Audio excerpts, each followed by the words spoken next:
Emiliano Martinez. কাতার বিশ্বকাপে আর্জেন্টিনার শিরোপা জেতার পেছনে সবচেয়ে বেশি অবদান যদি কারো থাকে সেটা এই গোলরক্ষকের। পারফরমেন্সে সবাইকে পেছনে ফেললেও বিতর্ক এড়িয়ে চলতে পারেননি মার্টিনেজ। ফের একবার বিতর্কে জড়ালেন এই গোলরক্ষক। সেই বিতর্কের জেরে এবার নিষেধাজ্ঞা পেলেন। কাতার বিশ্বকাপ জয়ের পর মার্টিনেজের অশালীন অঙ্গভঙ্গি নিয়ে কম আলোচনা হয়নি।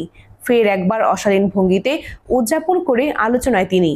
গত 5ই সেপ্টেম্বর বিশ্বকাপ বাছাইয়ে চিলির বিপক্ষে মাঠে নামে আর্জেন্টিনা। ম্যাচটিতে জয়ের পর কোপা আমেরিকার রেপ্লিকা ট্রফি নিয়ে অশালীনভাবে উদযাপনের অঙ্গভঙ্গি করেন মার্টিনেজ। এমন আচরণের জন্য তাকে 2 ম্যাচের জন্য নিষিদ্ধ করেছে ফিফা ডিসিপ্লিনারি কমিটি। এর ফলে আগামী মাসে অনুষ্ঠিতব্য বিশ্বকাপের বাছাই পর্বে ম্যাচ খেলা হবে না তার। শুধু তাই নয়, গত মাসে কলম্বিয়ার বিপক্ষে নিজেদের সবশেষ ম্যাচে হারের পর এক টিভি ক্যামেরাম্যানকে চড় দেওয়ার শাস্তিও পেয়েছেন মার্টিনেজ।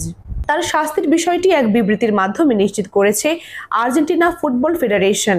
সেই বিবৃতিতে বলা হয়, এমিলিয়ানো মার্টিনেজ তার আগ্রাসী ব্যবহার এবং ফেয়ার প্লের বিধিনিষেধ ভঙ্গের দায়ে অভিযুক্ত সাব্যস্ত হয়েছেন। একই সঙ্গে মার্টিনেজের এই শাস্তির সঙ্গে দ্বিমত পোষণ করে আর্জেন্টিনা।